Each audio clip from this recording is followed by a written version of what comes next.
کہتے ہیں کہ واللہ مت سمجھو کہ یہ سب ایک لیول ہے, یہ نیچے جو ہے نا بہت لیولز ہیں ان کے.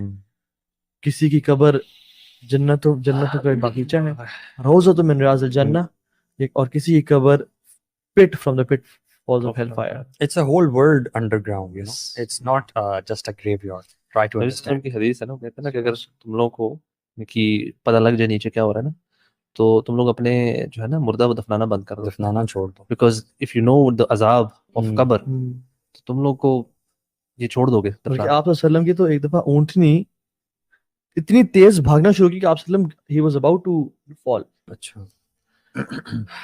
اور آپ نے روکا اس اونٹنی کو بڑے مشکل سے اور کہا کہ قبریں کس کی ہیں؟ تو ایک شخص سننے سے کھڑا ہو گیا, رسول اللہ صلی اللہ علیہ وسلم میں جانتا ہوں یہ کسی قبریں ہیں, یہ لوگ مشرک شرک پہ وفات پائے تھے. تو نے کہا تھا اس اونٹنی نے ان کے چیخو پکار سن کے اور اس کا عذاب دیکھ کے یہ اتنی تیز بھاگی ہے. اور ایک اور دفعہ صحابہ کے ساتھ آپ صلی اللہ علیہ وسلم بیٹھے ہوئے ہیں, سامنے رش لگا ہوا ہے, فرمایا یہ لوگ کس لیے جمع ہوئے ہیں؟ انہوں نے کہا کہ کسی کو دفنا رہے ہیں رسول اللہ. آپ صلی اللہ علیہ وسلم بھاگ کے گئے اور گھٹنے کے بل نیچے اور بیٹھے اور دیکھا اور آنسو بہانا شروع کر دیا, رونا شروع کر دیا, حتیٰ کہ اتنے آنسو بہے حدیث میں آتا ہے کہ ان کی داڑھی بڑھ گئی اور جو زمین جو سینڈ تھی نا وہاں پہ بھی قطرے چلے گئے.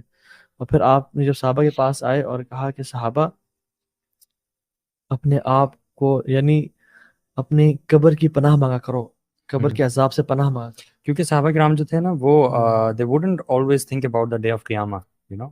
وہ انسان کی قیامت جو ہے وہ تو جب وہ وفات پاتا ہے تبھی اس کی قیامت شروع ہو جاتی ہے. تو قبر used to be that place جس کو وہ بہت زیادہ they were fearful of grave, you know. سب یہ سمجھنا نا کہ ہماری قیامت کب, جو شخص آیا تھا نبی صلی اللہ علیہ وسلم کو پوچھنے کہ قیامت کب ہونی, نبی صلی اللہ علیہ وسلم پوچھا تھا کہ what have you prepared for it, because ہماری قیامت تو شروع ہوگی نا, ہماری ڈیتھ کے بعد ہمارا معاملہ سٹارٹ ہے. مگر اسی طرح کی ایک اور حدیث میں آتا ہے کہ یا رسول اللہ متی الساعہ, کب آئی قیامت؟ انہوں نے کہا جو تمہارے سے چھوٹا بچہ ہے نا, ایک ان سے بدو میں سے چھوٹا بچہ بھی تھا, کہ جب تمہاری عمر تک پہنچے گا نا امید ہے تمہاری قیامت آ چکی ہوگی.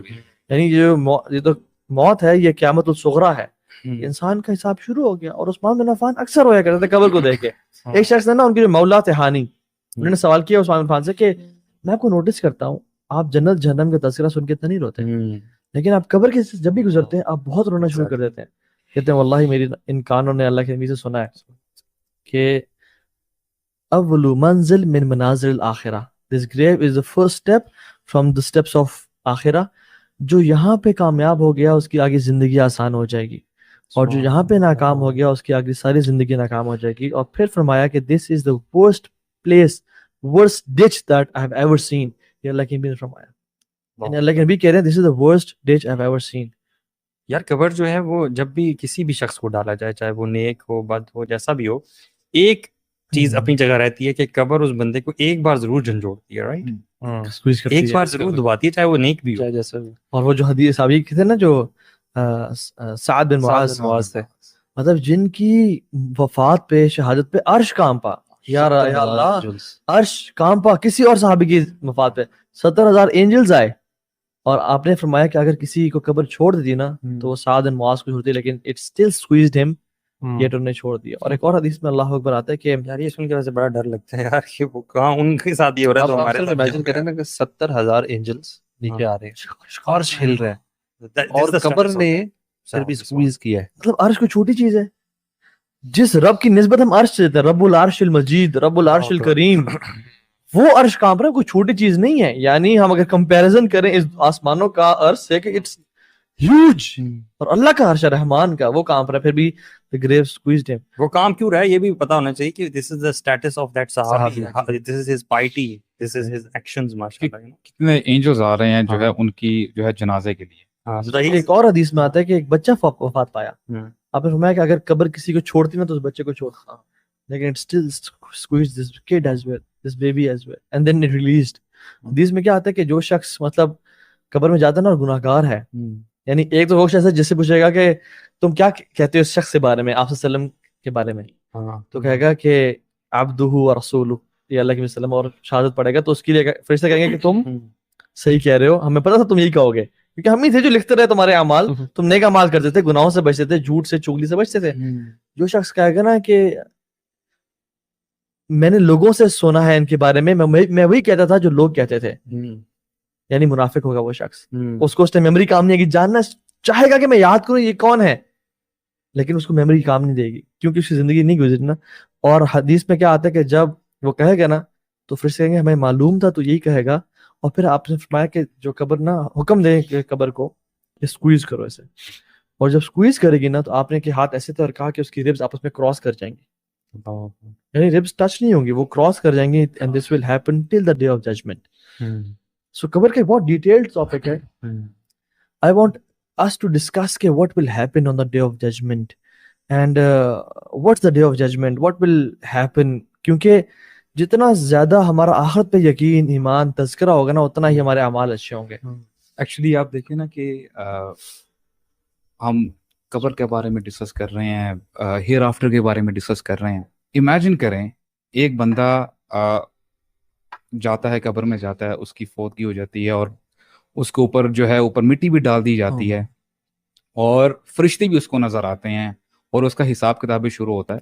بائی اینی چانس امیجن کر لیں فار انسٹنس اللہ تعالیٰ اس کو دوبارہ اس دنیا میں بھیج دیتے ہیں, چل تیرے پاس ایک دن ہے, اب میں دیکھتا ہوں تو کیسے جو ہے زندگی گزارتا ہے after seeing all of this reality.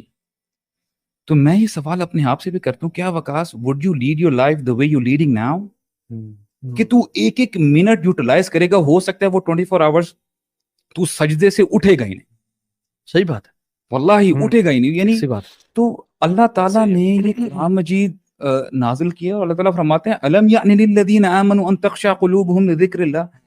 سبحان اللہ, اتنا زبردست طریقہ ہے نا ہمارے رب کا ہمیں جھنجھوڑنے کا.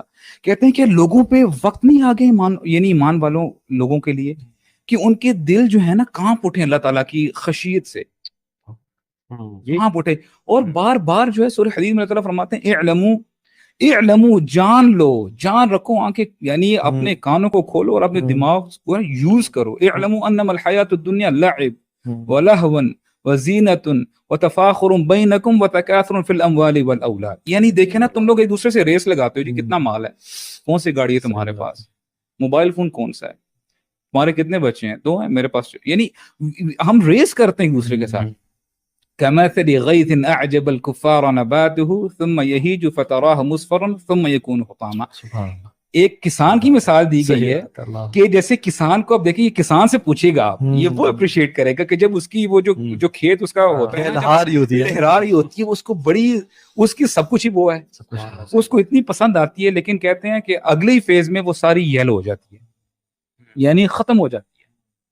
اللہ تعالیٰ آگے فرماتے ہیں وَمَا الْحَيَاةُ الدُّنْيَا إِلَّا مَتَاعُ الْغُرُورِ. یہی تو یہ دنیا, یعنی دنیا یہی ہے, کچھ لمحے کے لیے, اس کے بعد جو ہے آپ یعنی یو آر گون. یار یہی وہ ریالٹی ہے جس کو صحابہ کرام نے نا ایکچولی ویژولائز کر لیا تھا. آپ نے کہا نا کہ اگر میں واپس آؤں تو میرا کیا دوبارہ رویہ وہ ہوگا یا نہیں ہوگا, کیونکہ ڈفرینس یہ ہے کہ ہم لوگوں نے اس لیول تک نا اس کو امیجن نہیں کر پائے, کنوکشن نہیں جا رہا, ہاں وہ اندر ہارٹ میں ہمارے تک پہنچ نہیں رہی ہے چیز, اسی لیے ہمارا عمل بھی جو ہے وہ بدل نہیں رہا. صحابہ کرام کیوں ساری رات ایک آیت کی تلاوت کر رہے ہیں اور رو رہے ہیں, اور عمل ان کا آپ دیکھیں کیسا ہے, بلکہ زندگی پوری کی پوری دیکھیں, staying away from the materials of this world, اور کیسی سادگی کی